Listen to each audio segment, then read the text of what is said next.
Mr. Speaker, the President of the United States.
Try a selfie.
Members of Congress, I have the high privilege and distinct honor of presenting to you the President of the United States.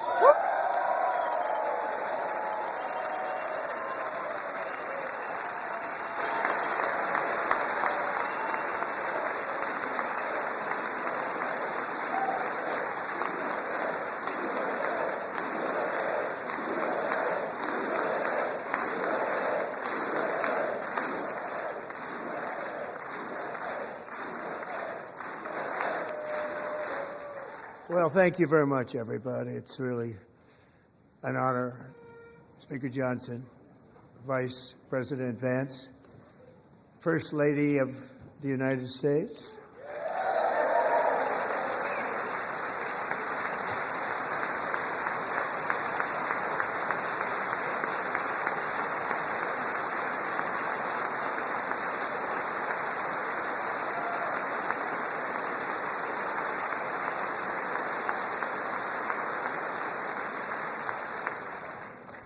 Second Lady of the United States.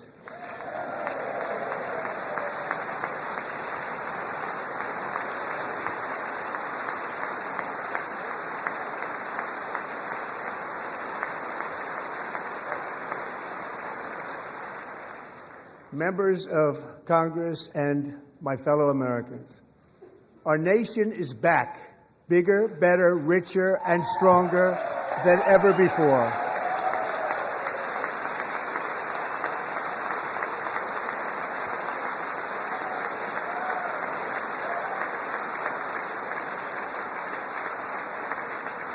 Less than 5 months from now, our country will celebrate an epic milestone in American history, the 250th anniversary of our glorious American independence.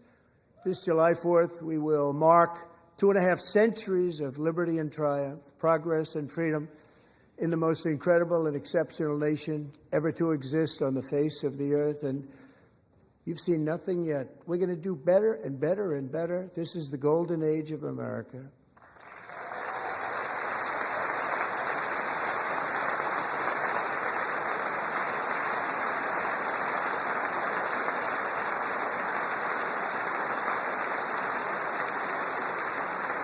When I last spoke in this chamber 12 months ago, I had just inherited a nation in crisis with a stagnant economy, inflation at record levels, a wide-open border, horrendous recruitment for military and police, rampant crime at home, and wars and chaos all over the world. But tonight, after just 1 year, I can say with dignity and pride that we have achieved a transformation like no one has ever seen before, and a turnaround for the ages. It is indeed a turnaround for the ages.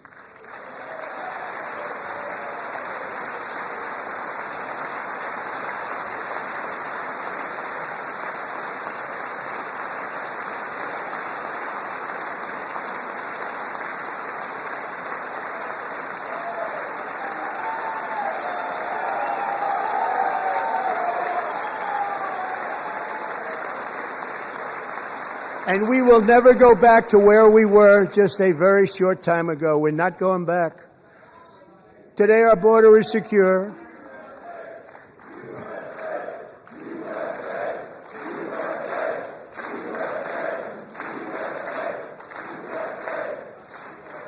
Thank you. Today our border is secure. Our spirit is restored. Inflation is plummeting. Incomes are rising fast. The roaring economy is roaring like never before, and our enemies are scared. Our military and police are stacked, and America is respected again, perhaps like never before.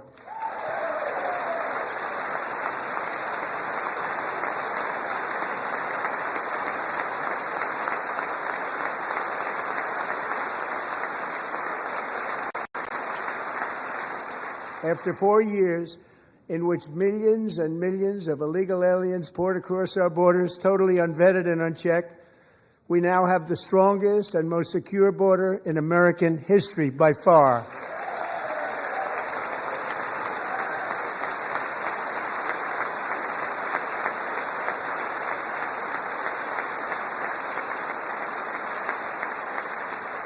In the past 9 months, 0 illegal aliens have been admitted to the United States.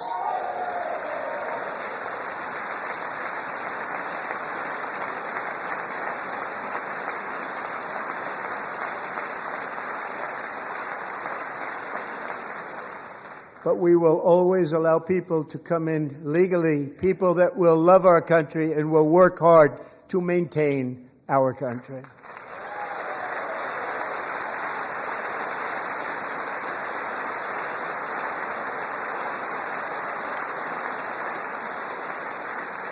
The flow of deadly fentanyl across our border is down by a record 56% in 1 year.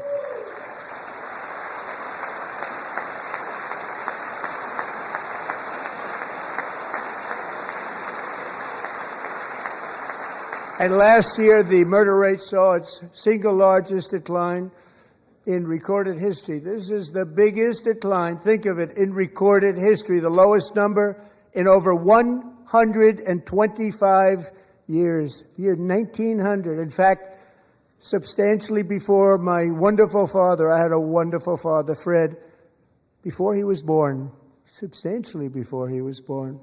That's a long time ago. He wouldn't like me to say that, but that's a long time ago. The Biden administration and its allies in Congress gave us the worst inflation in the history of our country. But in 12 months, my administration has driven core inflation down to the lowest level in more than 5 years. And in the last 3 months of 2025, it was down to 1.7%.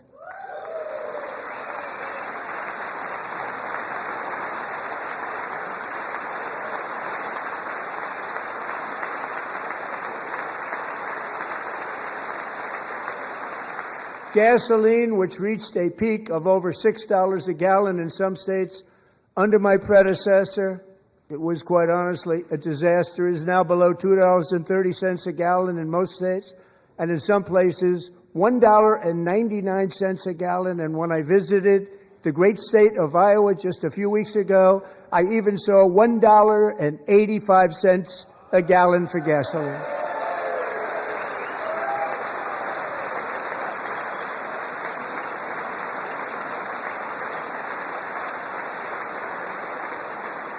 Mortgage rates are the lowest in 4 years and falling fast, and the annual cost of a typical new mortgage is down almost $5,000 just since I took office. 1 year.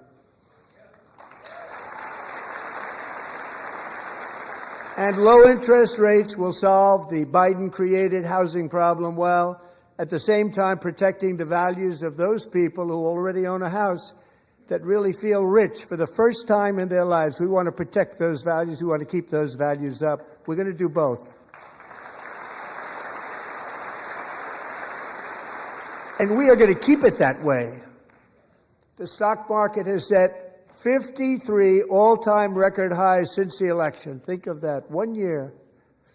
Boosting pensions, 401ks, and retirement accounts for the millions and millions of Americans. They're all gaining. Everybody's up, way up. In 4 long years, the last administration got less than $1 trillion in new investment in the United States. And when I say less, substantially less. In 12 months, I secured commitments for more than $18 trillion pouring in from all over the globe.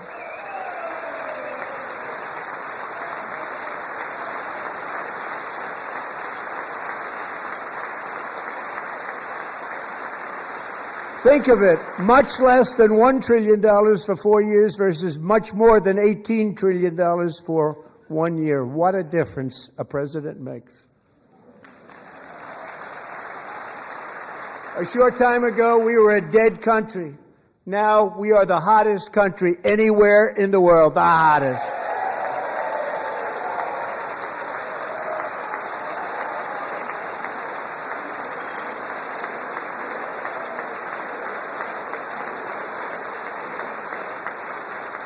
As thousands of new businesses are forming and factories, plants, and laboratories are being built, we have added 70,000 new construction jobs in just a very short period of time. It's getting bigger and bigger and stronger.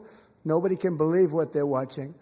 American oil production is up by more than 600,000 barrels a day, and we just received from our new friend and partner, Venezuela, more than 80 million barrels of oil.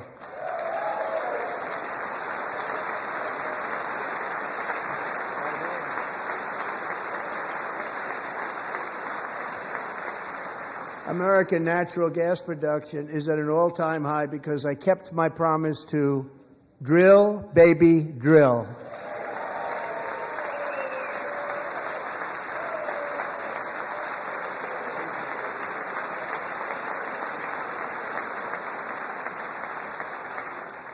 More Americans are working today than at any time in the history of our country. Think about that. Any time in the history of our country, more working today. And 100% of all jobs created under my administration have been in the private sector.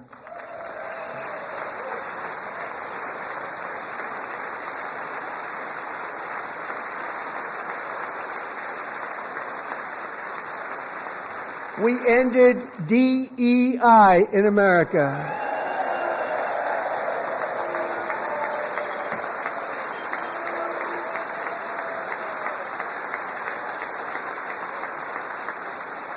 We cut a record number of job-killing regulations, and in 1 year we have lifted 2.4 million Americans, a record, off of food stamps.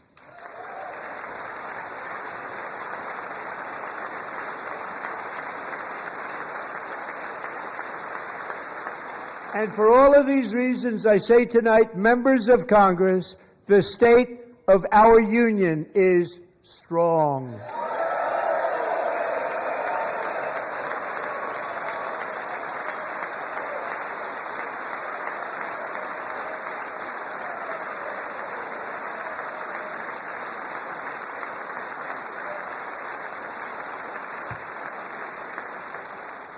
Our country is winning again. In fact, we're winning so much that we really don't know what to do about it.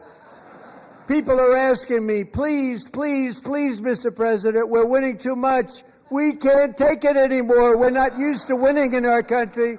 Until you came along, we're just always losing, but now we're winning too much. And I say, no, no, no, you're going to win again. You're going to win big. You're going to win bigger than ever. And to prove that point, here with us tonight is a group of winners who just made the entire nation proud. The men's gold medal Olympic hockey team. Come on in.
Go ahead.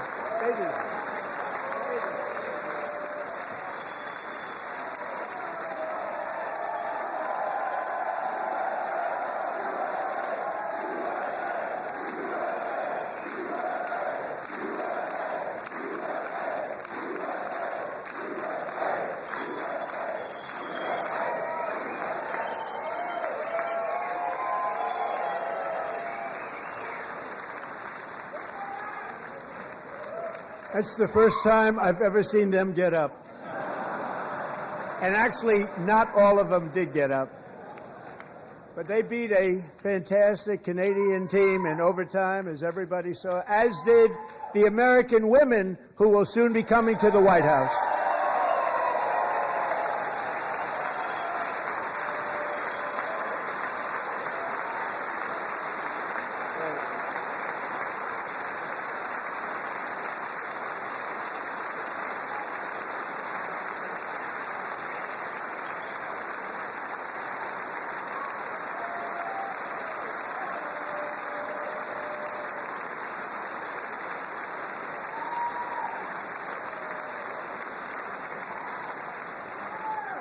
They were in the Oval Office before. And I just want to say a second very big congratulations to Team USA. But I have to say that, and I told them this, and we took a vote of the team. I said, anybody votes no, I'm not doing it. So they stood there, and they weren't about to say no, because I'd never seen a goaltender play as well as goalie Connor Hellebuyck.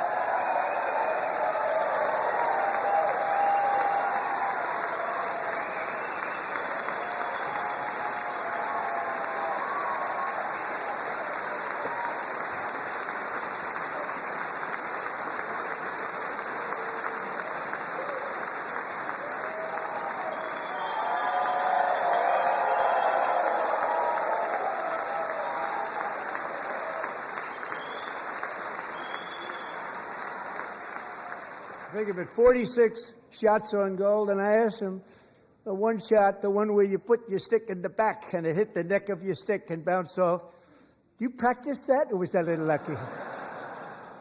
He refused to answer that question. But I just want to tell you that the members of this great hockey squad will be very happy to hear, based on their vote and my vote, and in this case my vote was more important, that I will soon be presenting Connor with our highest civilian honor, which we will be given and which has been given to many athletes over the years. But when I say many, not too many, like 12, it's called the highest civilian honor in our country, the Presidential Medal of Freedom.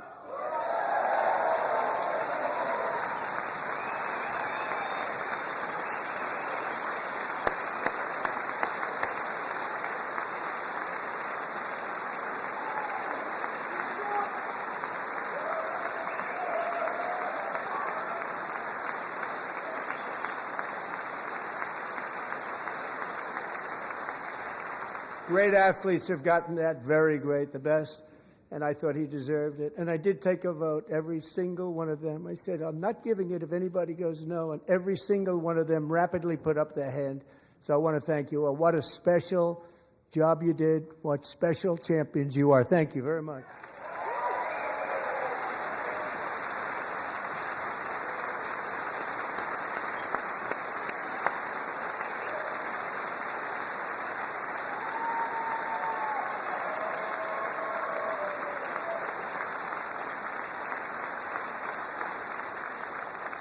I'm also pleased to say that the next time the Olympic torch is lit, it will be here in America for the 2028 Olympics, and it's the summer version right in Los Angeles. We're going to do a good job in Los Angeles.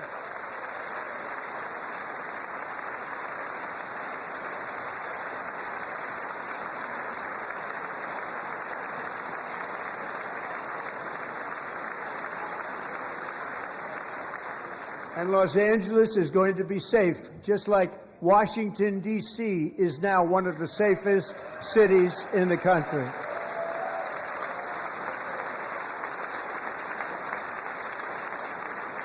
And this year, and I must say I got them both. I got them in my first term, and I was disappointed because I didn't think I'd be the president when this happened. But strange things took place. And now I've got them because I got the Olympics and I got the 2026 FIFA World Cup, and I wanted to claim the 250th, but I didn't get away with that one. I couldn't claim that one for myself. But we're getting the World Cup, so we have the World Cup and the Olympics coming, and that is exciting news.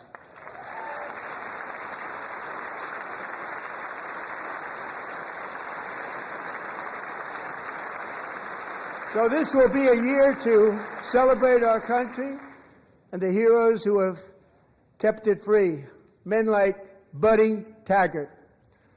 At age 17, Buddy volunteered to defend America in World War II, serving in the Pacific under the great General Douglas MacArthur.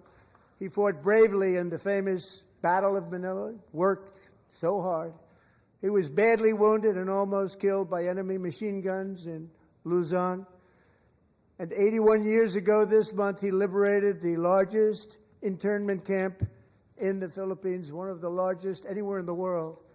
Buddy earned many honors, including a Purple Heart and a Bronze Star, came home, started a family, and tonight he is in the gallery looking forward to July 4th, 2026, his 100th birthday.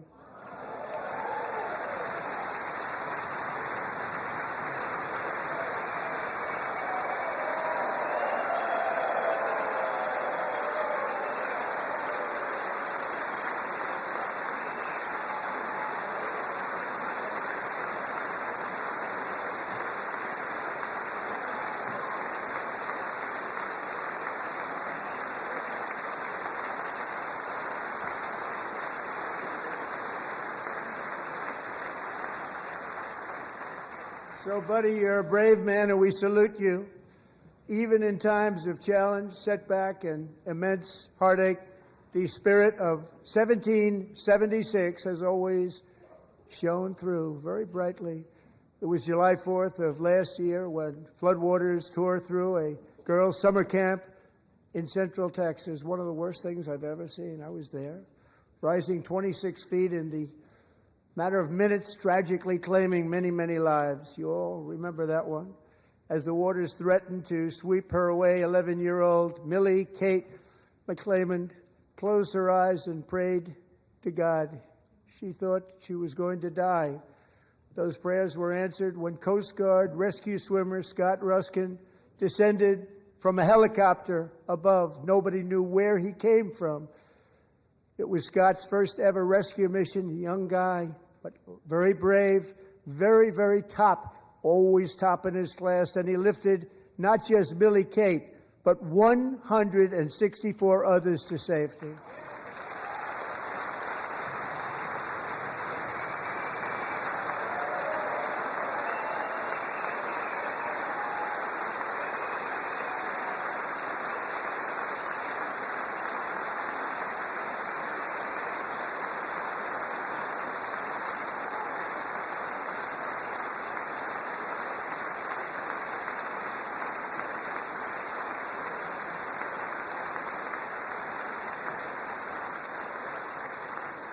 People watched Scott from a distance, and they couldn't believe what they were seeing. The winds were blowing, the rain was pouring, everything was going, and that rapid water, nobody's ever seen anything like it. They said, wow, that's something. Tonight, Scott and Millie Kate are here together, reunited for the very first time. Thank you, Scott, Millie Kate.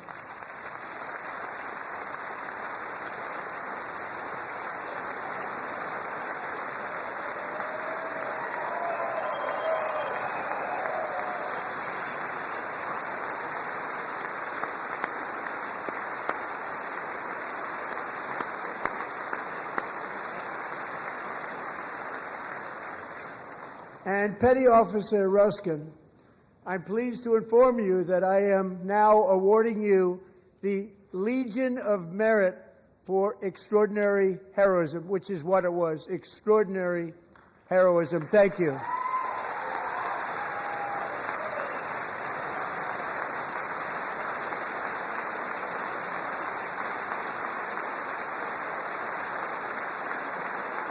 And I'd like to have the military aide to please come down and take care of the service. Military aide, thank you very much. Take care of that very important service.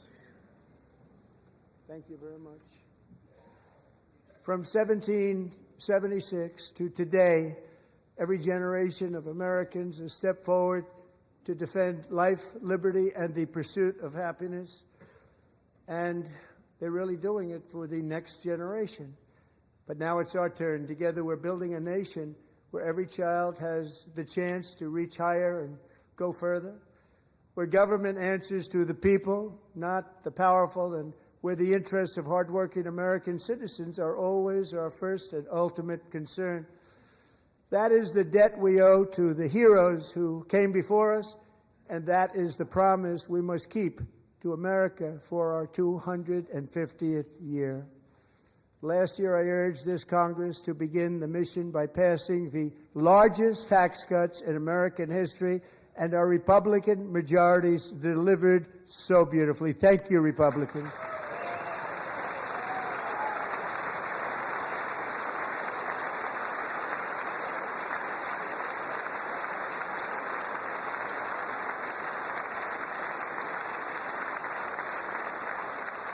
All Democrats, every single one of them, voted against these really important and very necessary massive tax cuts.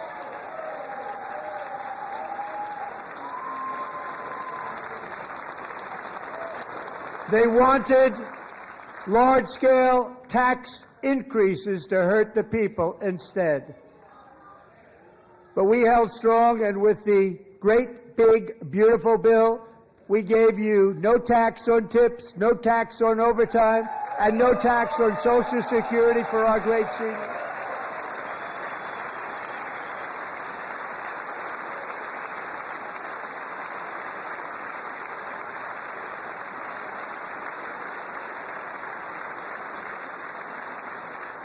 And we also made interest on auto loans tax deductible the first time, but only if the car is made in America.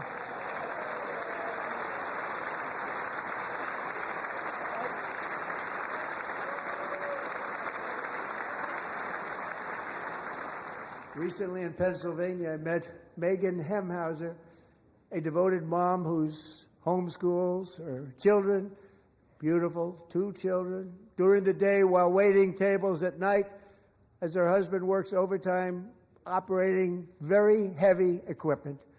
Megan is here this evening, and she's happy to tell you that she is so much richer because with no tax on tips, no tax on overtime, and her expanded child tax credit done again by Republicans, Megan and her husband will take home more than $5,000 extra just for the year, cutting her tax bill in more than half.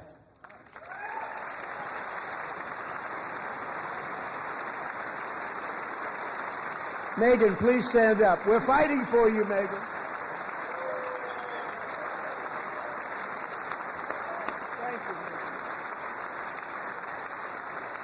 Thank you, Megan. We're fighting for you, Megan. Under our bill, parents like Megan can also activate their children's brand new Trump accounts. And I didn't name it. I did not name that.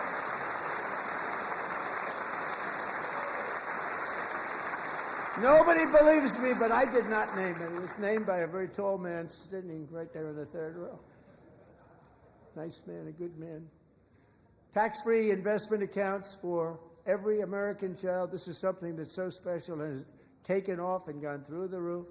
Millions will be pre-funded courtesy of the U.S. Treasury and private individuals like Michael and Susan Dell, who have donated $6.25 billion to fund the Trump accounts for 25 million American children. They're great people.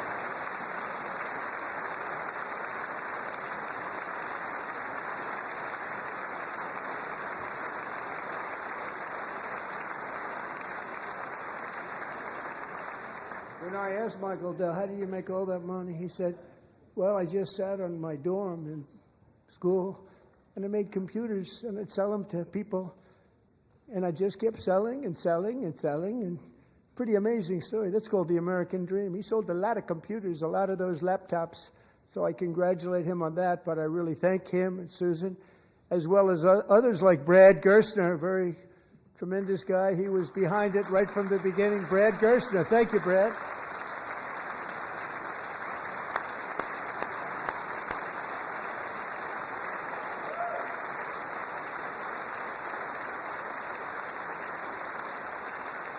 So with modest additional contributions, these young people's accounts could grow to over $100,000 or more by the time they turn 18. Think of it. How much money is that for somebody that started with nothing? Over 100,000, could be much more than that. To make this investment in our children's future, go to TrumpAccounts.gov. TrumpAccounts.gov. And a lot of people are doing it. It's setting every record in the book. It's popular. They knew what it was going to take. I'm so proud of them. I'm so proud of the people that got it started. And now it's just taken off. One of the primary reasons for our country's stunning economic turnaround, the biggest in history, where the Dow Jones broke 50,000 4 years ahead of schedule, and the S&P hit 7,000, where it wasn't supposed to do it for many years, were tariffs. I used these tariffs, took in hundreds of billions of dollars to make great deals for our country, both economically and on a national security basis. Everything was working well. Countries that were ripping us off for decades are now paying us hundreds of billions of dollars. They were ripping us so badly, you all know that. Everybody knows it. Even the Democrats know it. They just don't want to say it. And yet these countries are now happy, and so are we. We made deals. The deals are all done. And they're happy. They're not making money like they used to, but we're making a lot of money. There was no inflation, tremendous growth. And the big story was how Donald Trump called the economy correctly, and 22 Nobel Prize winners in economics didn't. They got it totally wrong. They got it really wrong. And then just 4 days ago, an unfortunate ruling from the United States Supreme Court. It just came down. It came down. Very unfortunate ruling. But the good news is that almost all countries and corporations want to keep the deal that they already made, right, Scott? Knowing that the legal power that I, as president, have to make a new deal could be far worse for them, and therefore they will continue to work along the same successful path that we had negotiated before the Supreme Court's unfortunate involvement. So despite the disappointing ruling, these powerful country-saving, it's saving our country, the kind of money we're taking in, peace-protecting. Many of the wars I settled was because of the threat of tariffs. I wouldn't have been able to settle them without. Will remain in place under fully approved and tested alternative legal statutes. And they have been tested for a long time. They're a little more complex, but they're actually probably better, leading to a solution that will be even stronger than before. Congressional action will not be necessary. It's already time-tested and approved. And as time goes by, I believe the tariffs paid for by foreign countries will, like in the past, substantially replace the modern-day system of income tax, taking a great financial burden off the people that I love.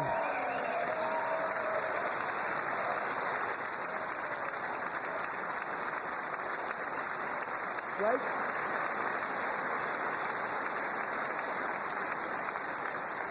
Moving forward, factories, jobs, investment, and trillions of dollars will continue pouring into the United States of America because we finally have a president who puts America first. I put America first. I love America.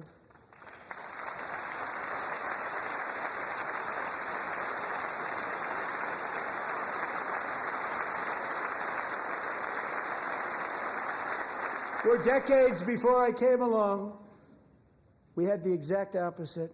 From trade to health care, from energy to immigration, everything was stolen and rigged in order to drain the wealth out of the productive, hardworking people who make our country great, who make our country run. Under Biden and his corrupt partners in Congress and beyond, it reached a breaking point with the Green New scam, open borders for everyone. They poured in by the millions and millions from prisons, from mental institutions. They were murderers, 11,888 murders. They came into our country. You allowed that to happen. And record-setting inflation that cost the typical family $34,000 in just a speck of time. Now the same people in this chamber who voted for those disasters suddenly used the word affordability, a word. They just used it. Somebody gave it to them, knowing full well that they caused and created the increased prices that all of our citizens had to endure. You caused that problem. You caused that problem.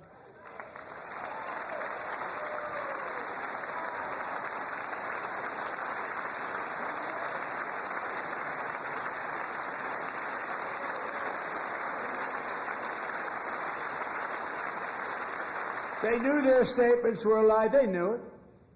They knew their statements were a dirty, rotten lie.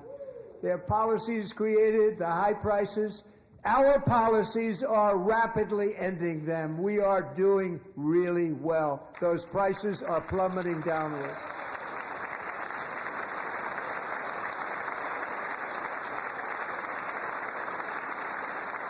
The price of eggs is down 60%, Madam Secretary. Thank you. The cost of chicken, butter, fruit, hotels, automobiles, rent is lower today than when I took office by a lot. And even beef, which was very high, is starting to come down significantly. Just hold on a little while. We're getting it down. And soon you will see numbers that few people would think were possible to achieve just a short time ago. Nobody can believe when they see the kind of numbers, and especially energy, when they see energy going down to numbers like that, they cannot believe it.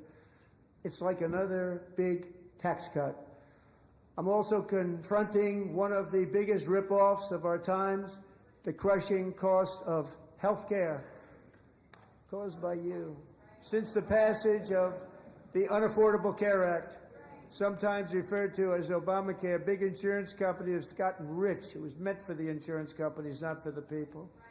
With our government giving them hundreds and hundreds of billions of dollars a year as their stock prices soared 1,000, 1,200, 1,400, and even 1,700%, like nothing else. That's why I introduced the great health care plan. I want to stop all payments to big insurance companies and instead give that money directly to the people so they can buy their own health care, which will be better health care at a much lower cost.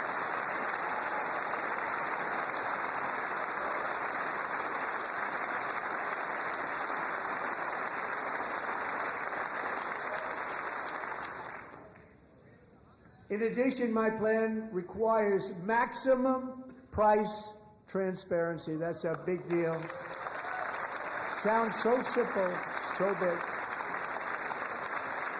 And I did that in my first term, and the Democrats immediately terminated it with full knowledge that they were doing a very bad thing for the people. Costs were going to go way up, and that's what happened, and now I'm bringing them way down on health care and everything else.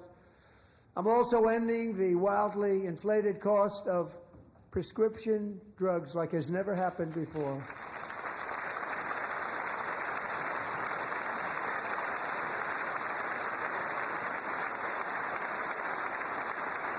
Other presidents tried to do it, but they never could. They tried. Most didn't try, actually. But they tried. They said they tried. They couldn't do it. They didn't even come close. They were all talk and no action, but I got it done. Under my just enacted most favored nation agreements, Americans who have for decades paid by far the highest prices of any nation anywhere in the world for prescription drugs will now pay the lowest price anywhere in the world for drugs. Anywhere. The lowest price.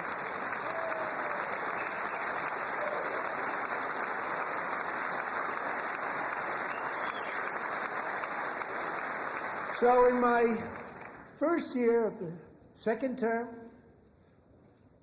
should be my third term, but strange things happen. I took prescription drugs, a very big part of health care, from the highest price in the entire world to the lowest. That's a big achievement. The result is price differences of 300, 400, 500, 600% and more, all available right now at a new website called TrumpRx.gov. And I didn't name that one either, by the way.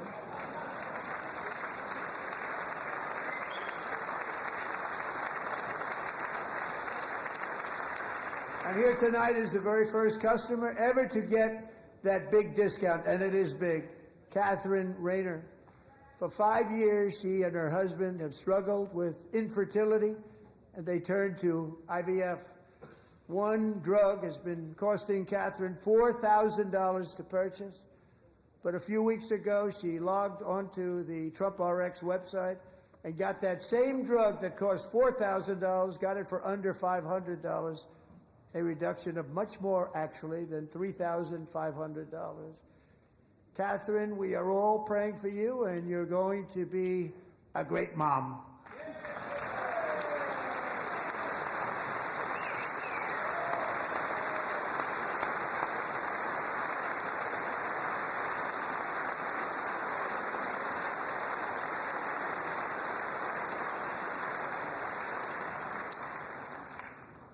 So now I'm calling on Congress to codify my most favored nation program into law. Now, the one thing, I'm not sure it matters because it's going to be very hard for somebody that comes along after me to say, let's raise drug prices by 700 or 800%. But John and Mike, if you don't mind, codify it anyway. They may do it. Codify it anyway. Thank you. Many Americans are also concerned that energy demand from AI data centers could unfairly drive up their electric utility bills. Tonight, I'm pleased to announce that I have negotiated the new Ratepayer Protection Pledge. You know what that is? We're telling the major tech companies that they have the obligation to provide for their own power needs. They can build their own power plants as part of their factory so that no one's prices will go up. And in many cases, prices of electricity will go down for the community and very substantially down. This is a unique strategy never used in this country before. We have an old grid. It could never handle the kind of numbers, the amount of electricity that's needed. So I'm telling them they can build their own plant. They're going to produce their own electricity. It will ensure the company's ability to get electricity while at the same time lowering prices of electricity for you, and could be very substantial for all of you cities and towns. You're going to see some good things happen over the next number of years. Another pillar of the American dream that has been under attack is home ownership. With us tonight is Rachel Wiggins, a mom of two from Houston. She placed bids on 20 homes and lost all of those bids to gigantic investment firms that bypassed inspection, paid all cash, and turned those houses into rentals, stealing away her American dream. She was devastated. Stories like this are why last month I signed executive order to ban large Wall Street investment firms from buying up in the thousands single-family homes.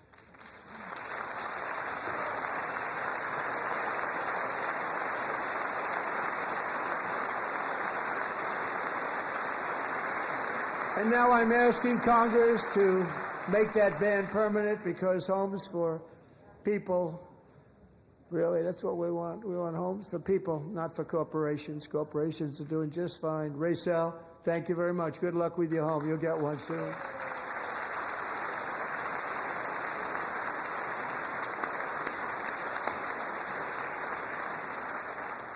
We're also working to make it easier for Americans to save for retirement. And under this administration, we will always protect Social Security and Medicare. They are not protecting it for our seniors. We will always protect Social Security, Medicare, Medicaid.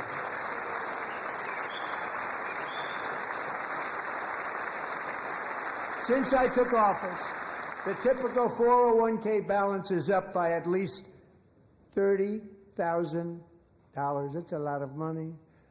We have millions and millions of people, because the stock market has done so well, setting all those records. Your 401ks are way up. Yet half of all of working Americans still do not have access to a retirement plan with matching contributions from an employer. To remedy this gross disparity, I'm announcing that next year my administration will give these often forgotten American workers, great people, the people that built our country, access to the same type of retirement plan offered to every federal worker. We will match your contribution with up to $1,000 each year. As we ensure that all Americans can profit from a rising stock market, let's also ensure that members of Congress cannot corruptly profit from using insider information.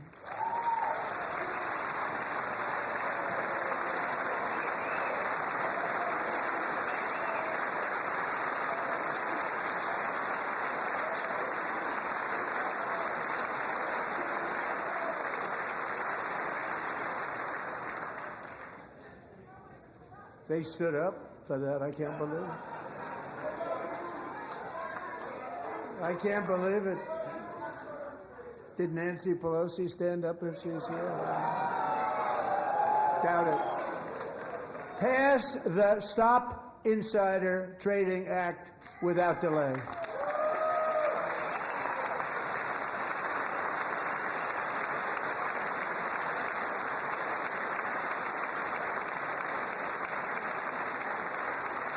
I wasn't sure if anybody even on this side was going to applaud for that. I'm very impressed. Thank you. I'm very impressed.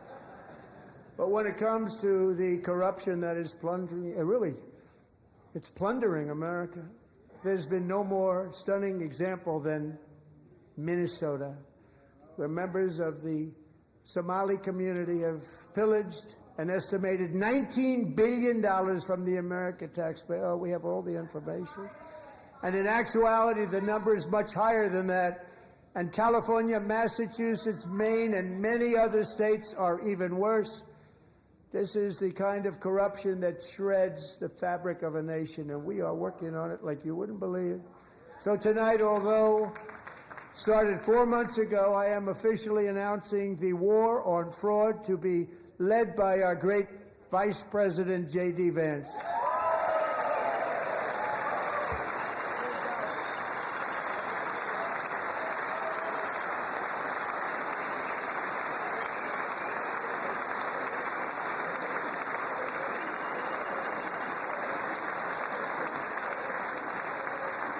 We'll get it done. And if we're able to find enough of that fraud, we will actually have a balanced budget overnight. It'll go very quickly. That's the kind of money you're talking about. We'll balance our budget. The Somali pirates who ransacked Minnesota remind us that there are large parts of the world where bribery, corruption, and lawlessness are the norm, not the exception. Importing these cultures through unrestricted immigration and open borders brings those problems right here to the USA. And it is the American people who pay the price in higher medical bills, car insurance rates, rent, taxes, and perhaps most importantly, crime. We will take care of this problem. We're going to take care of this problem. We are not playing games. Delilah.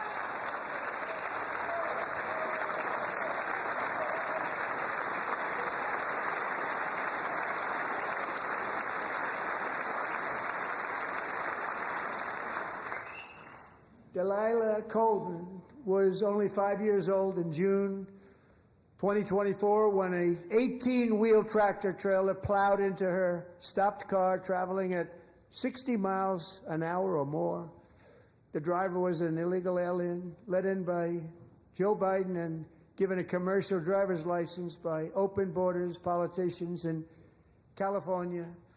Doctors said Delilah would never be able to walk or talk, have a good life.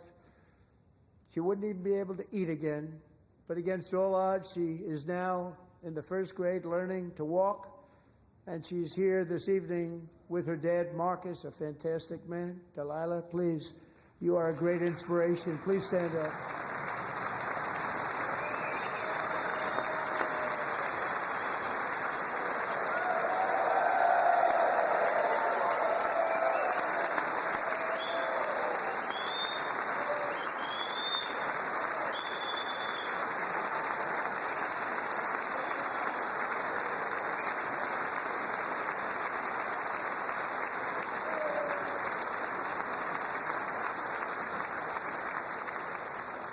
Thank you, Delilah.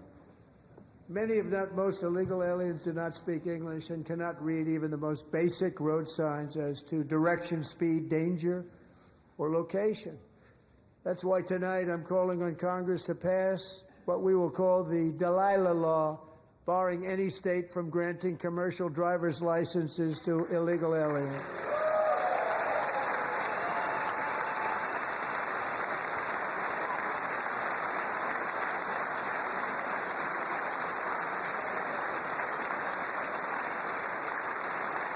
And yesterday, as you probably saw at the White House, I hosted a ceremony with Americans who lost their treasured loved ones to the scourge of illegal immigration. People came into our country, how we allowed this to happen with our open borders.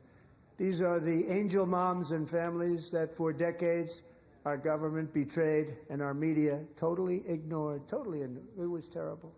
Hard to believe, actually. In 2023, a 16-year-old high school cheerleader named Elizabeth Medina was supposed to perform in her town's Christmas parade, but she never arrived. Her mother, Jacqueline, went home to look for her, and she found her lying dead in a bathtub bleeding profusely after being stabbed 25 times. Lizbeth's killer was a previously arrested illegal alien who had broken in and brutally extinguished the brightest light in her family's life, violently and viciously. Her heartbroken mother is in the gallery to remind everyone in this chamber exactly why we are deporting illegal alien criminals to our country at record numbers, and we're getting them the hell out of here fast. We don't want them.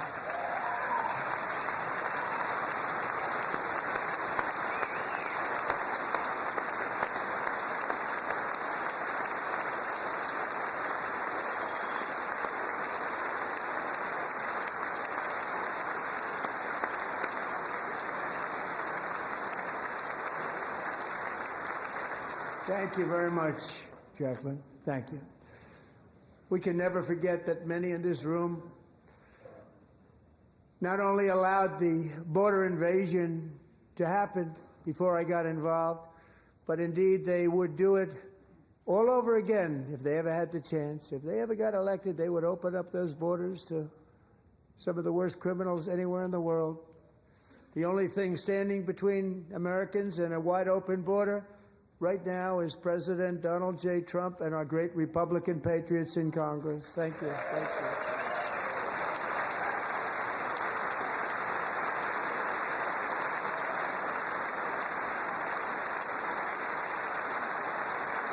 As we speak, Democrats in this chamber have cut off all funding for the Department of Homeland Security. It's all cut off.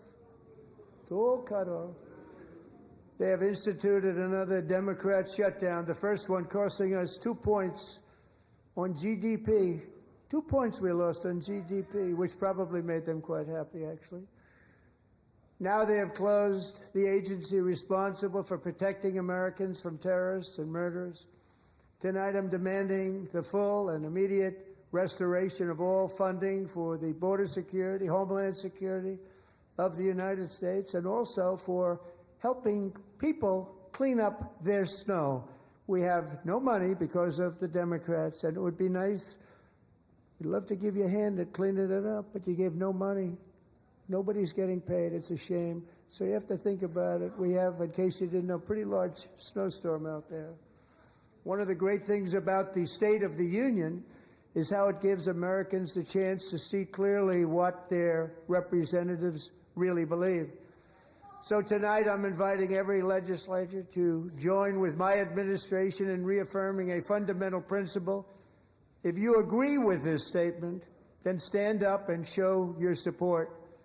The first duty of the American government is to protect American citizens, not illegal aliens.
Isn't that a shame? You should be ashamed of yourself not standing up. You should be ashamed of yourself. That is why I'm also asking you to end deadly sanctuary cities that protect the criminals and enact serious penalties for public officials who block the removal of criminal aliens. In many cases, drug lords, murderers all over our country, they're blocking the removal of these people out of our country, and you should be ashamed of yourself.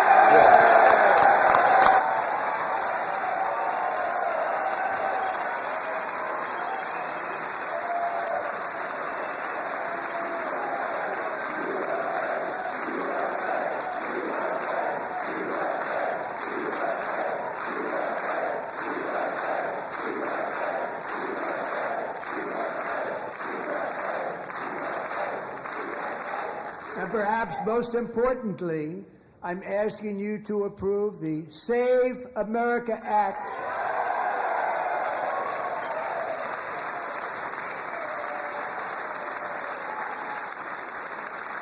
To stop illegal aliens and others who are unpermitted persons from voting in our sacred American elections. The cheating is rampant in our elections. It's rampant. It's very simple. All voters must show voter ID.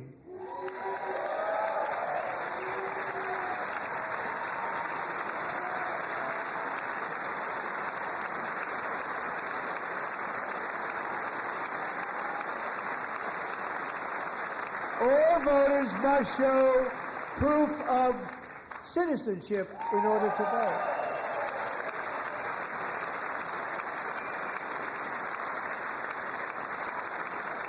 And no more crooked mail-in ballots except for illness, disability, military, or travel. None.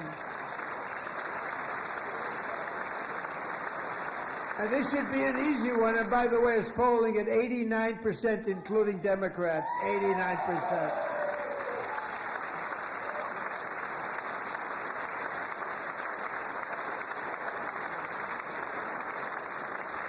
And even the new communist mayor of New York City, I think he's a nice guy, actually. Speak to him a lot. Bad policy, but nice guy. Just said they want people to shovel snow. They got hit hard.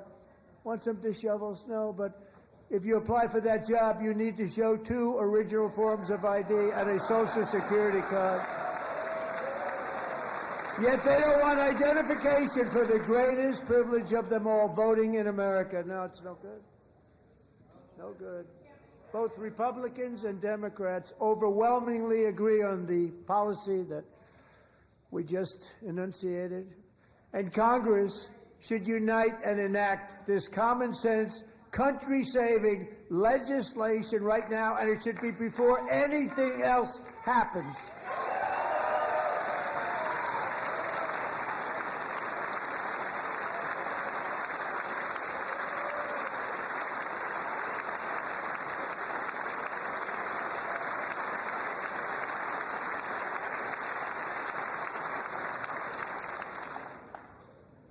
And the reason they don't want to do it, why would anybody not want voter ID? One reason, because they want to cheat. There's only one reason.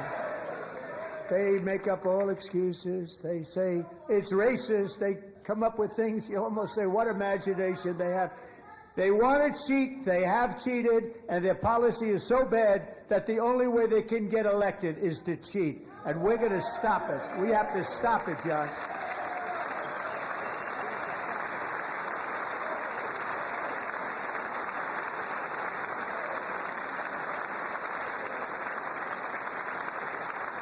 And here is one more opportunity to show common sense in government. In the gallery tonight are Sage Blair and her mother, Michelle. In 2021, Sage was 14 when school officials in Virginia sought to socially transition her to a new gender, treating her as a boy and hiding it from her parents. Hard to believe, isn't it? Before long, a confused Sage ran away from home after she was found in a horrific situation in Maryland. A left-wing judge refused to return Sage to her parents because they did not immediately state that their daughter was their son.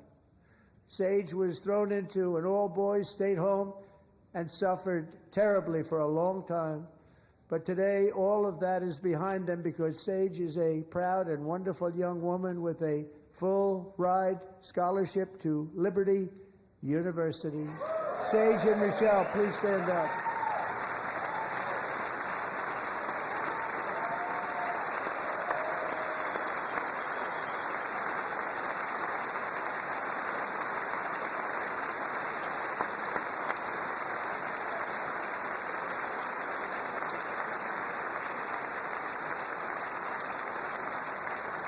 And thank you for your great bravery. And who can believe that we're even speaking about things like this? 15 years ago, if somebody was up here and said that, they'd say, what's wrong with him? But now we have to say it because it's going on all over numerous states without even telling the parents. But surely we can all agree no state can be allowed to rip children from their parents' arms and transition them to a new gender against the parents' will. Who would believe that we're even talking about this? We must ban it, and we must ban it immediately.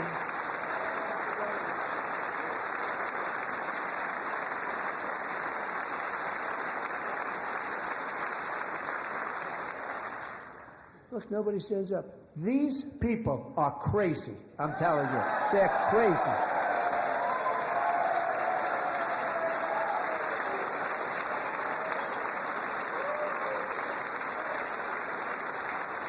Amazing.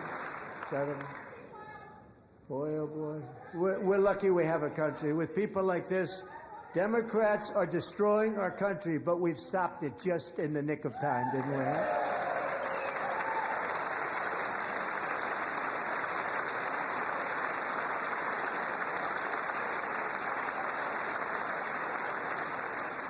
No one cares more about protecting America's youth than our wonderful First Lady, now a movie star. She's a movie star. Can you believe it?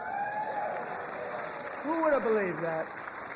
Over the past year, she has had an incredible impact championing AI legislation, advancing a landmark executive order on foster care, and helping secure $30 million to launch the Melania Trump Foster Youth to Independence Initiative. It's a tremendous, really a tremendous thing that happened and had a lot of bipartisan support. She gets much better bipartisan support than I do. I get none. She gets a lot. Someday you're going to have to tell me how you did that.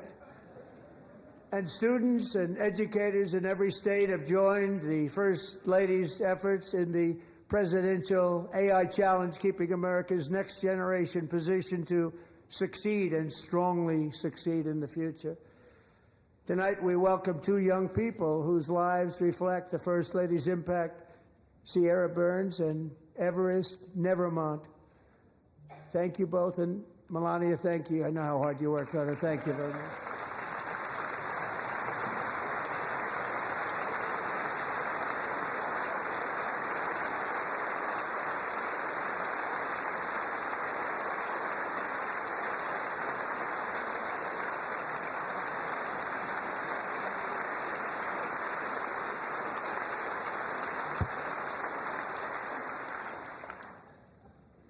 I'm very proud to say that during my time in office, both the first 4 years and in particular this last year, there has been a tremendous renewal in religion, faith, Christianity, and belief in God. Tremendous renewal.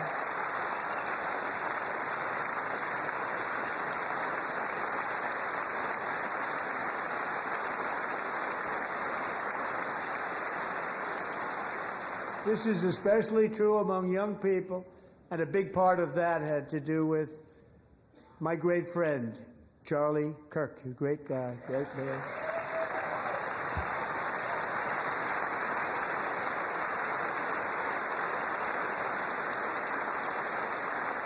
So last year, Charlie was violently murdered by an assassin and martyred, really martyred for his beliefs.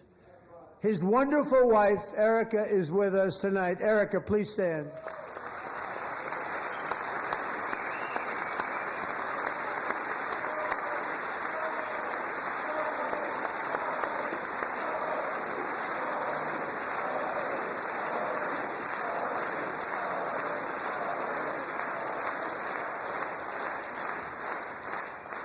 Thank you, Erica. Been through a lot.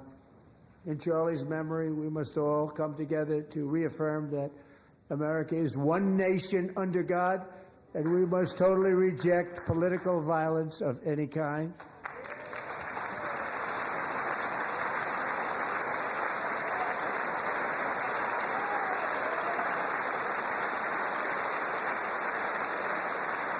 We love religion, and we love bringing it back, and it's coming back at levels that nobody actually thought possible. It's really a beautiful thing to see.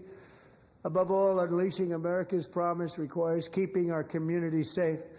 We have made incredible strides, yet dangerous repeat offenders continue to be released by pro-crime Democrat politicians again and again. We are honored to be joined tonight by a woman who's been through hell, Anya Zarutska.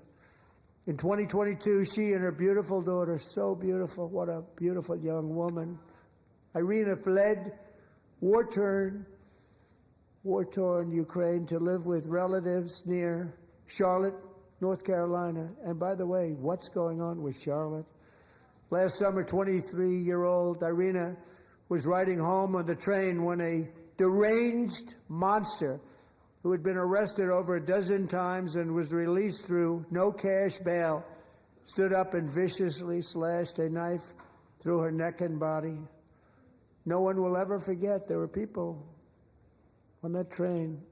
No one will ever forget the expression of terror on Irina's face as she looked up at her attacker in the last seconds of her life. She died instantly. She had escaped a brutal war only to be slain by a hardened criminal set free to kill in America, came in through open borders. Mrs. Zarutska, tonight I promise you we will ensure justice for your magnificent daughter, Irina.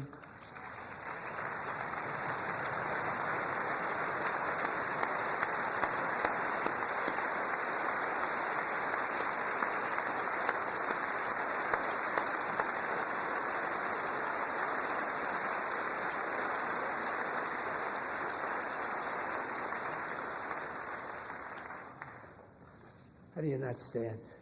How do you not stand? I'm asking this Congress to pass tough legislation to ensure that violent and dangerous repeat offenders are put behind bars, and importantly, that they stay there.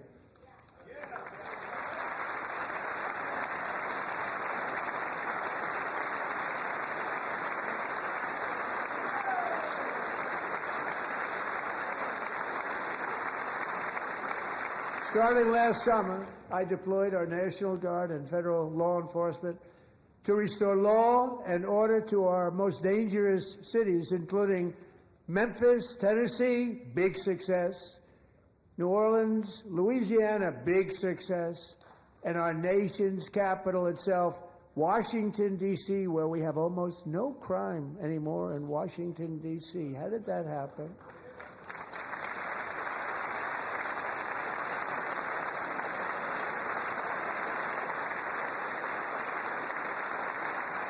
In fact, crime in Washington is now at the lowest level ever recorded, and murders in D.C. this January were down close to 100% from a year ago.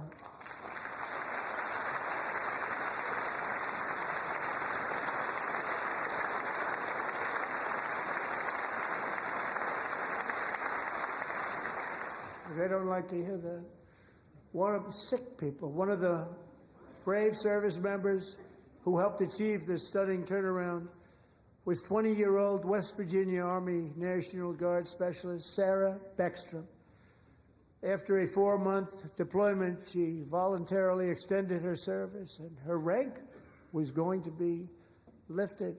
She was doing so well. They were so proud of her.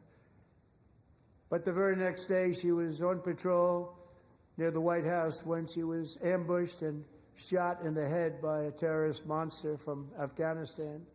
Shouldn't have been in our country. And all because she wore the uniform of our nation, she was shot. He traveled here because he didn't like people wearing our uniform. He was sick and deranged. Shouldn't have been in our country. Sarah Beckstrom died in order to defend our capital, and we are honored to be joined by her wonderful parents, Gary and Evalie. Your daughter was a true American patriot, and she will be greatly missed. She was a great person. I saw reports on her that never seen anything like it.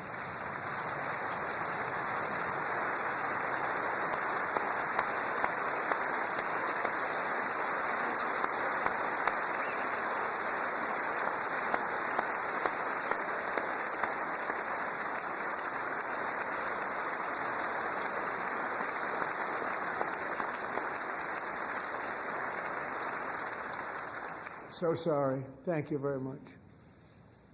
A great young lady. I saw reports that were like, perfect. She was perfect. Serving alongside Sarah that day was Staff Sergeant Andrew Wolf. The terrorist shot Andrew in the head, and no one thought he could possibly make it. The two of them, Sarah and Andrew, both shot violently in the head. Neither was expected to make it. They weren't even given a chance, except his wonderful mother, named Melody, who I spoke to the same night, and she was so positive. The doctors thought that Andrew was gone, but his mother said, no, Mr. President, Andrew will be fine. He's going to make it. I've never seen anything like it. I mean, he was given almost no chance. She said, I have no doubt, sir, he's going to be okay. This was a conversation that I had with her that night, with her son laying helplessly in bed, blood all over. Everybody is praying, she said, sir, he will be okay. The doctors didn't understand what she was saying, and after looking at the results of the damage done, neither did I. She was so strong and conclusive that even Andrew's great father felt she didn't really understand the gravity of the situation. But she turned out to be right. Right, Melanie? She turned out to be right.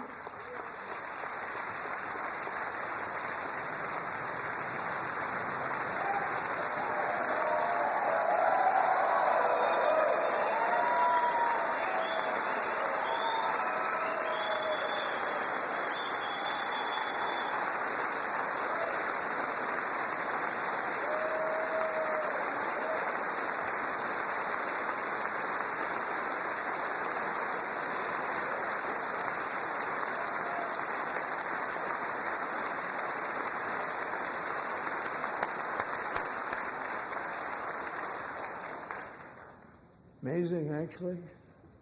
I said, where does this woman come from? She's the most positive person I've ever met. With God's help, Andrew has battled back from the edge of death, and we're talking about the edge of death, on his way to a miraculous recovery. He's got a little work to do, but he's doing great. Nice to see you. He's a good-looking guy. Nice to see you. Thanks, Andrew. Thank you very much.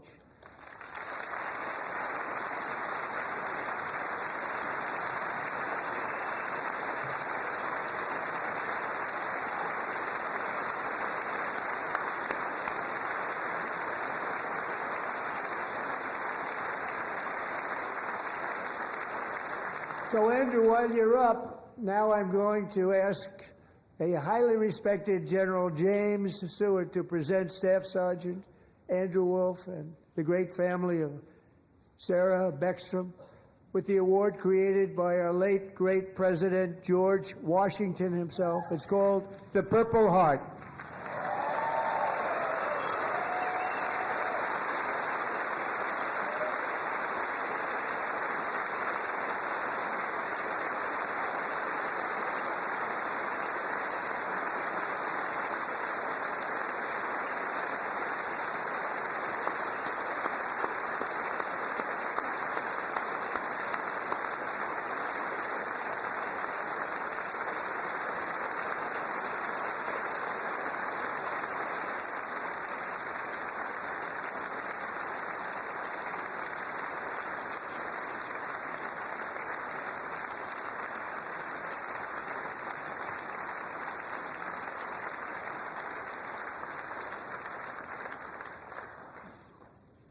We love you all. Love you. We're proudly restoring safety for Americans at home, and we are also restoring security for Americans abroad. Our country has never been stronger. My first 10 months, I ended 8 wars, including Cambodia. Isn't it funny? You're sick people. Cambodia and Thailand, Pakistan and India. Would have been a nuclear war. 35 million people said the Prime Minister of Pakistan would have died if it were not for my involvement. Kosovo and Serbia, Israel and Iran, Egypt and Ethiopia, Armenia and Azerbaijan, the Congo and Rwanda, and of course the war in Gaza, which proceeds at a very low level. It's just about there. And I want to thank Steve Witkoff and Jared Kushner for your help. Thank you, Steve. Thank you, Jared.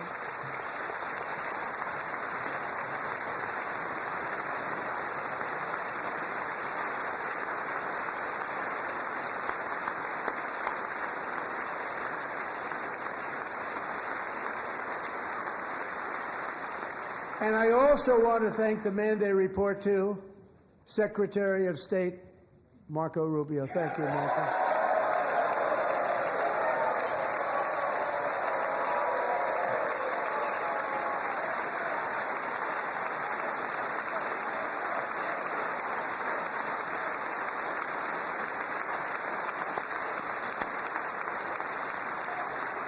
People don't like you. You know, Marco got 100% of the votes when he was in confirmation. I think our next one was about 54%. And some of the Democrats are now saying, I can't believe we approved that guy. And he said it's an honor that they feel that way, right, Marco? You have done a great job, great Secretary of State. I think he'll go down as the best ever.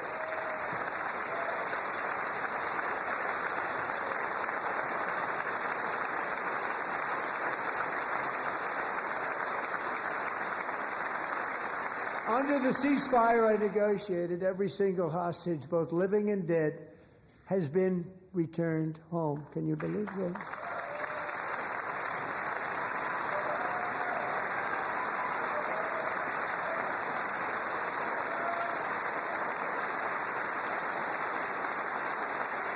Nobody thought it was possible.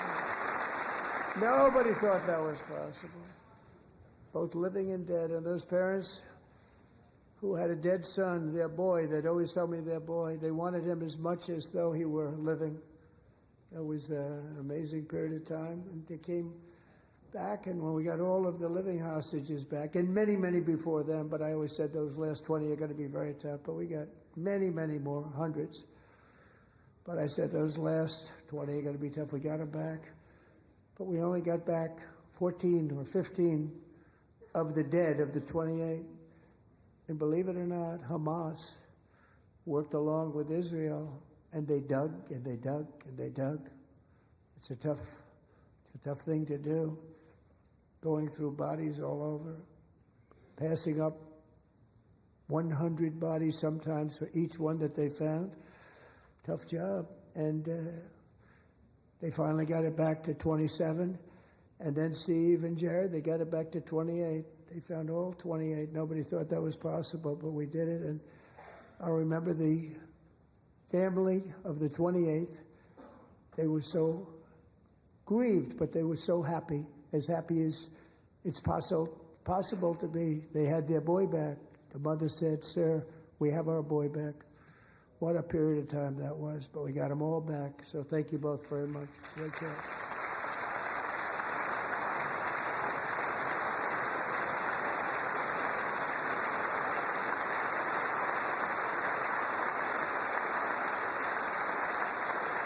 And we're working very hard to end the 9th war, the killing and slaughter between Russia and Ukraine, where 25,000 soldiers are dying each and every month. Think of that, 25,000 soldiers are dying a month.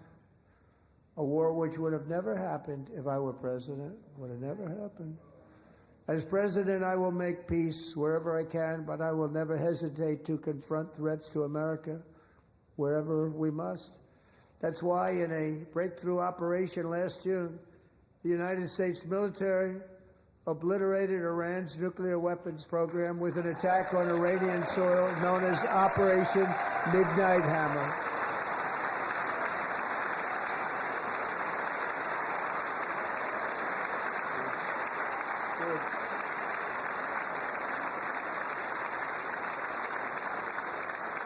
For decades, it had been the policy of the United States never to allow Iran to obtain a nuclear weapon. Many decades. Since they seized control of that proud nation 47 years ago, the regime and its murderous proxies have spread nothing but terrorism and death and hate. They've killed and maimed thousands of American service members and hundreds of thousands and even millions of people with what's called roadside bombs. They were the kings of the roadside bomb. And we took out Soleimani. I did that during my first term. Had a huge impact. He was the father of the roadside bomb.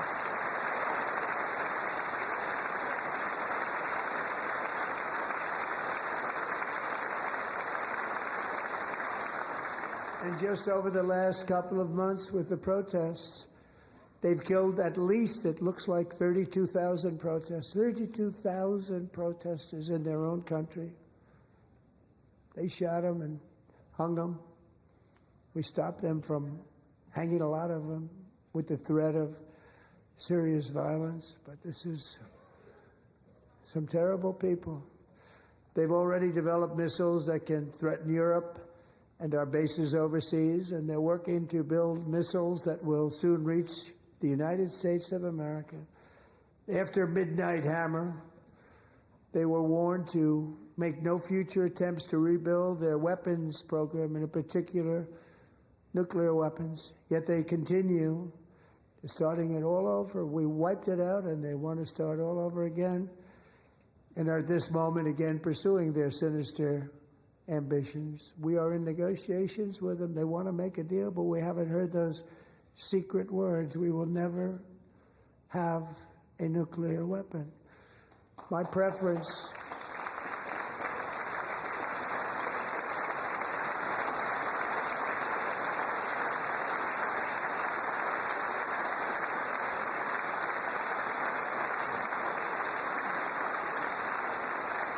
preference is to solve this problem through diplomacy.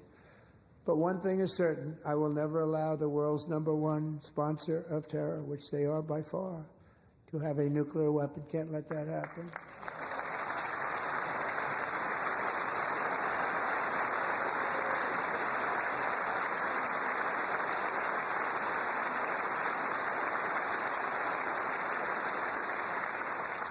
And no nation should ever doubt America's resolve. We have the most powerful military on earth. I rebuilt the military in my first term. We're going to continue to do so. Also, we just approved a $1 trillion budget. We have no choice. We have to be strong because hopefully we will seldom have to use this great power that we built together. It's really called Peace Through Strength, and it's been very, very effective.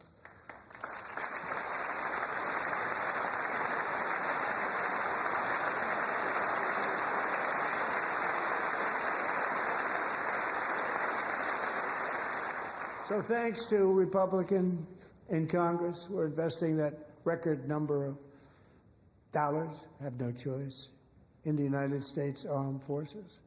Also creating a lot of jobs, but we're not even doing it for that reason. Because as I said, we have more jobs, more people working today than ever before in the history of our country. And NATO countries are friends and allies. They are. They're our friends and they're our allies, have just agreed at my very strong request to pay 5% of GDP for military defense rather than the 2%, which they weren't paying. We were paying for almost all of NATO. Now they're paying 5 as opposed to not paying 3.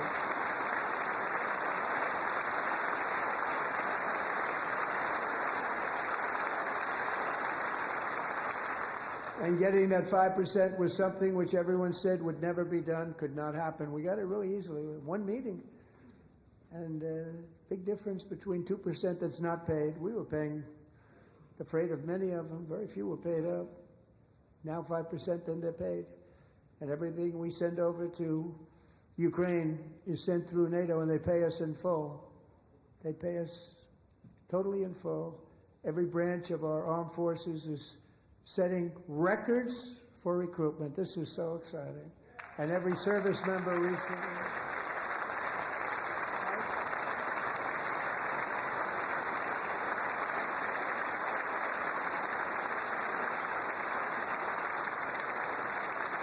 And every service member recently received a warrior dividend of $1,776.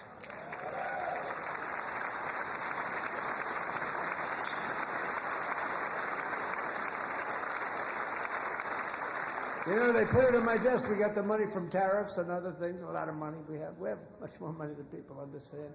Have to rebuild that program a little bit, but it won't take long. But we got the money, and it was $1,775, and they wanted my approval.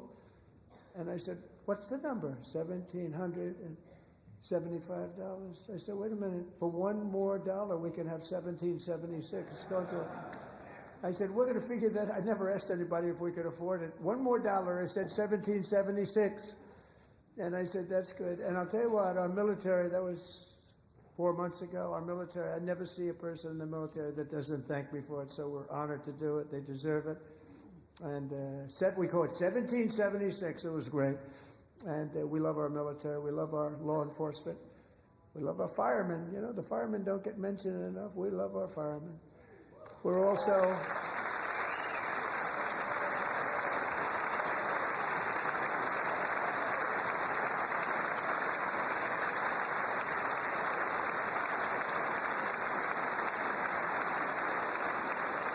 We're also restoring American security and dominance in the Western Hemisphere, acting to secure our national interests and defend our country from violence, drugs, terrorism, and foreign interference. For years, large swaths of territory in our region, including large parts of Mexico, really large parts of Mexico, have been controlled by murderous drug cartels.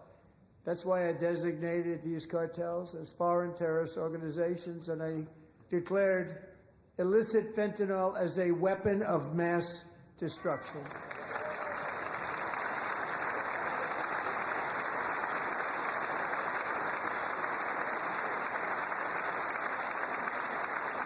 And with our new military campaign, we have stopped record amounts of drugs coming into our country and virtually stopped it completely coming in by water or sea. You probably noticed that. We very seriously damaged their fishing industry also. Nobody wants to go fishing anymore. We've also taken down one of the most sinister cartel kingpins of all. You saw that yesterday. In January...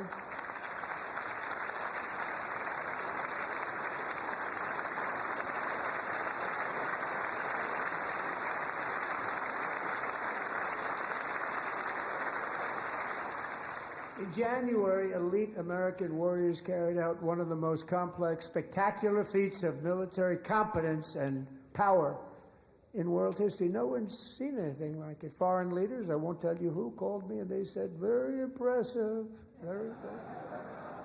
They couldn't believe, they all watched, they saw what happened. This is a different fighting force that we had years ago when we fought to tie. You know, it's a great fighting force. I'm so proud of it. Look at Space Force. Space Force is my baby, because we did that. My baby. It's becoming so important.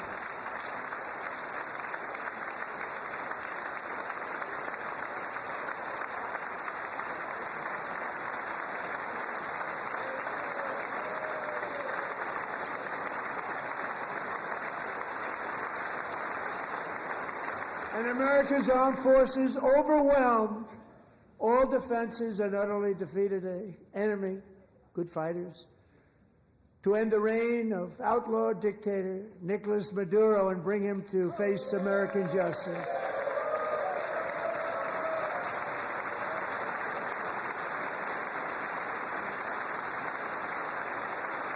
And this was an absolutely colossal victory for the security of the United States, and it also opens up a bright new beginning for the people of Venezuela. We're working closely with the new president of Venezuela, Delcy Rodriguez, to unleash extraordinary economic gains for both of our countries and to bring new hope to those who have suffered so terribly. They really did suffer. With us tonight is Alejandro Gonzalez. She grew up in a tight-knit Venezuelan family and was especially close to her beloved uncle Enrique.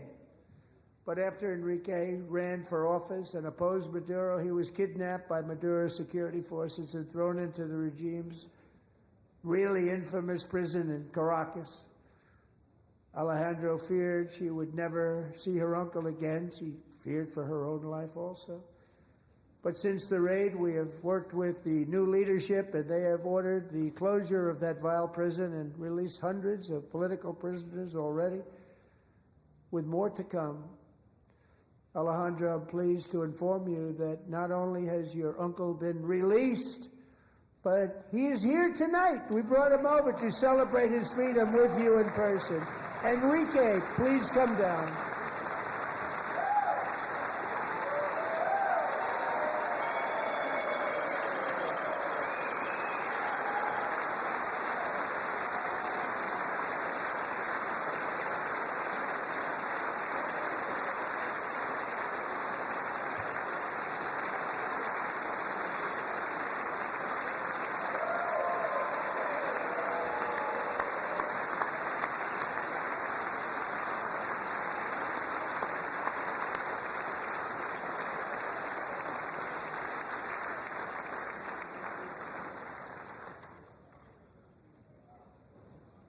Thank you, Enrique. Have a good time. Nice to have you back, Enrique. There were many heroes on that January raid to capture Maduro. Really great heroes. It was very dangerous. They knew we were coming. They were all set. But the deeds of one warrior that night will live forever in the eternal chronicles of military valor. Chief Warrant Officer 5, Eric Slover, planned the mission and was the flight lead in the cockpit of the first helicopter, a big, beautiful, powerful helicopter. It was a massive Chinook carrying, as you can imagine, many, many American warfighters. Wearing the dog tags his wife Amy had blessed with holy water before he left. She knew it was going to be a rough one. Eric steered the Chinook under the cover of night and descended swiftly upon Maduro's heavily protected military fortress. This was a major military installation, protected by thousands of soldiers and guarded by Russian and Chinese military technology. How did that work out? Not too good. While preparing to land, enemy machine guns fired from every angle, and Eric was hit very badly in the leg and hip, one bullet after another. He absorbed 4 agonizing shots, shredding his leg into numerous pieces.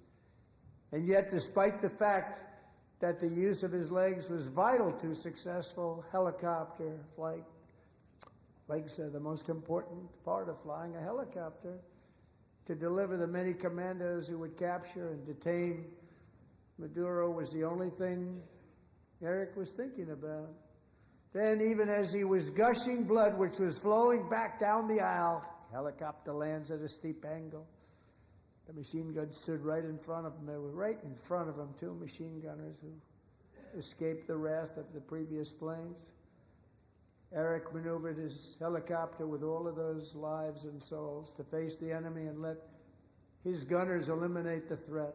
Turned the helicopter around so the gunners could take care of business, saving the lives of his fellow warriors from what could have been a catastrophic crash deep in enemy territory. Only after safely landing the helicopter with all the warriors aboard in the exact right spot, which was vital to the mission, we probably would have had to maybe cancel the mission if that didn't happen. Eric told his co-pilot, also wounded but not as gravely, to take over.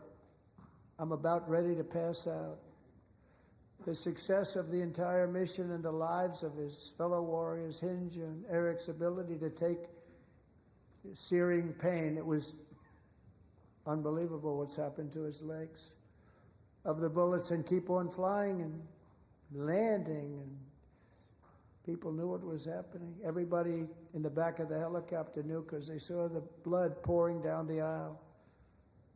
Chief Warrant Officer Slover is still recovering from his serious wounds, but I'm thrilled to say that he is here tonight with his wife, Amy, Eric, and Amy. Come on in.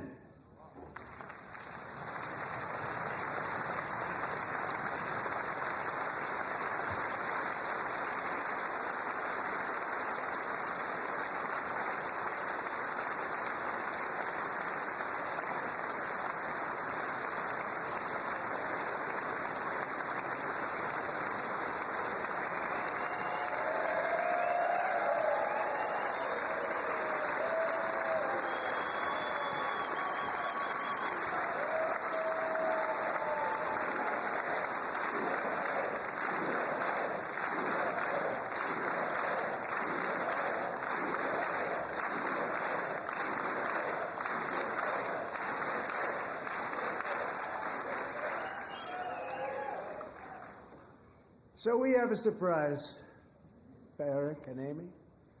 In recognition of Eric's actions above and beyond the call of duty, I would now like to ask General Jonathan Braga to present Chief Warrant Officer Slover with our nation's highest military award, the Congressional Medal of Honor.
Well, thank you very much, Eric and Amy. Great to get to know you. I met with them and with a lot of their fellow warriors at Fort Bragg recently. You notice the name Fort Bragg. We have it back. We brought it back. We won the First World War with it, the Second World War with it, and then they decided to change the name. So we changed it back. Everybody wanted to change back, too. And 10 of Eric's fellow warriors from that incredible night of victory will also be receiving medals at a private ceremony that will soon be held at the White House. And Eric will be there. Thank you.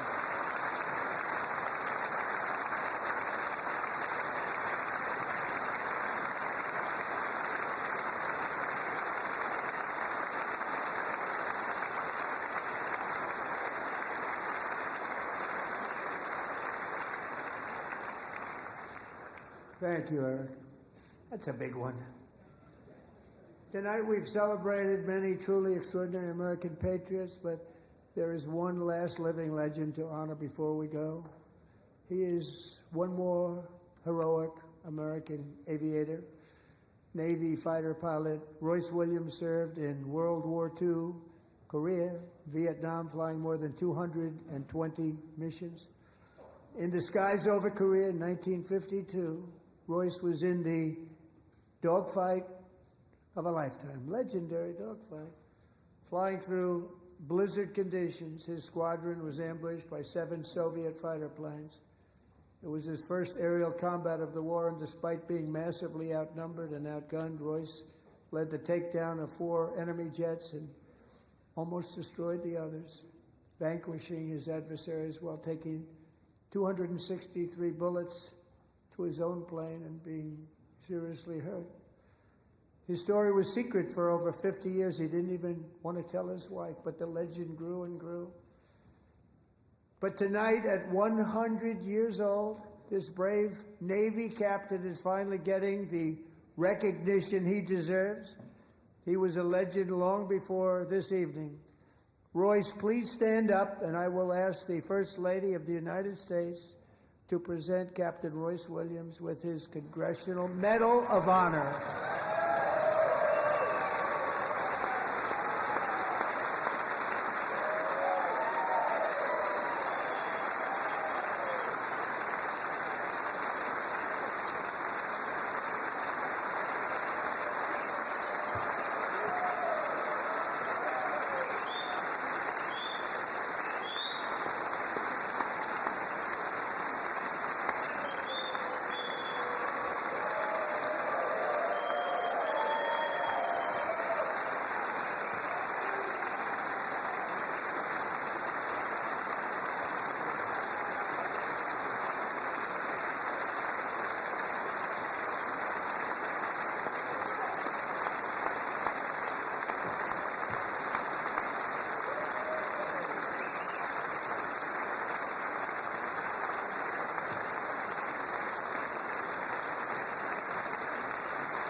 Thank you, Royce, and thank you, Eric. I've always wanted the Congressional Medal of Honor, but I was informed I'm not allowed to give it to myself, and I wouldn't know why I'd be taking it, but if they ever open up that law, I will be there with you someday. But, you know, that's our highest honor, Congressional Medal of Honor, and that's a big thing, and it's an honor to be in the same room with you. Thank you both very much, Eric. Thank you.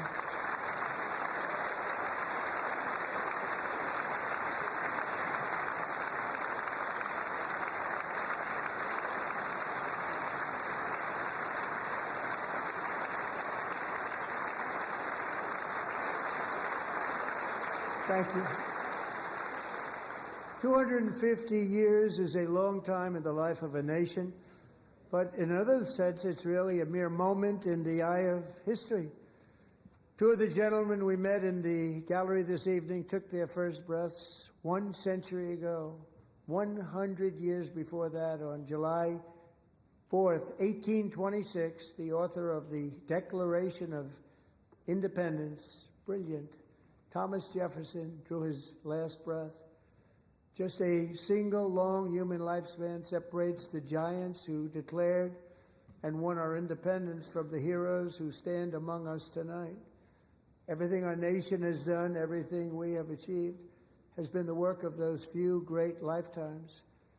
In those brief chapters, Americans built this nation from 13 humble colonies into the pinnacle of human civilization and human freedom, the strongest, wealthiest, most powerful, most successful nation in all of history. Americans ventured out across the daunting and dangerous continent. We carved paths through an unforgiving wilderness, settled a boundless frontier, and tamed the beautiful but very, very dangerous Wild West. From empty marshes and wide open plains, we raised up the world's greatest cities. Together we mastered the world's mightiest industries and shattered history's monstrous tyrannies. And we liberated millions from the chains of fascism, communism, oppression, and terror. Americans lifted humanity into the skies on the wings of aluminum and steel, and then we launched mankind into the stars on rockets powered by sheer American will and unyielding American pride. We wired the globe with our ingenuity. We captivated the planet with American culture. And now we are pioneering the next great American breakthroughs that will change the entire world. All of this and so much more is the enduring legacy, unmatched glory of the hardworking patriots who built and defended this country and who still carry the hopes and freedoms on all of humanity's backs. For years they were forgotten, betrayed, and cast aside. But that great betrayal is over, and they will never be forgotten again. Because when the world needs courage, daring, vision, and inspiration, it is still turning to America. And when God needs a nation to work his miracles, he knows exactly who to ask. There is no challenge Americans cannot overcome, no frontier too vast for us to conquer, no dream too bold for us to chase, no horizon too distant for us to claim. For our destiny is written by the hand of providence, and these first 250 years were just the beginning. From the rugged border towns of Texas to the heartland villages of Michigan, from the sun-kissed shores of Florida to the endless fields of the Dakotas, and from the historic streets of Philadelphia to right here in our nation's capital, Washington, D.C., the golden age of America is upon us. The revolution that began in 1776 has not ended. It still continues because the flame of liberty and independence still burns in the heart of every American patriot. And our future will be bigger, better, brighter, bolder, and more glorious than ever before. Thank you, God bless you, and God bless America.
President, that was a home run. Mr. President. Thank you. Hey. Okay, you too. All right.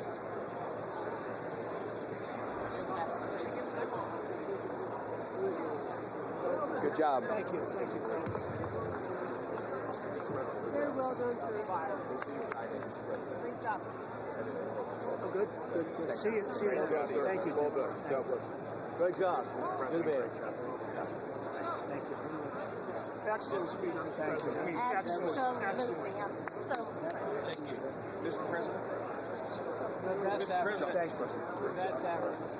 Mr. President. Oh, thanks. It's nice. Thank you. Where you going, man?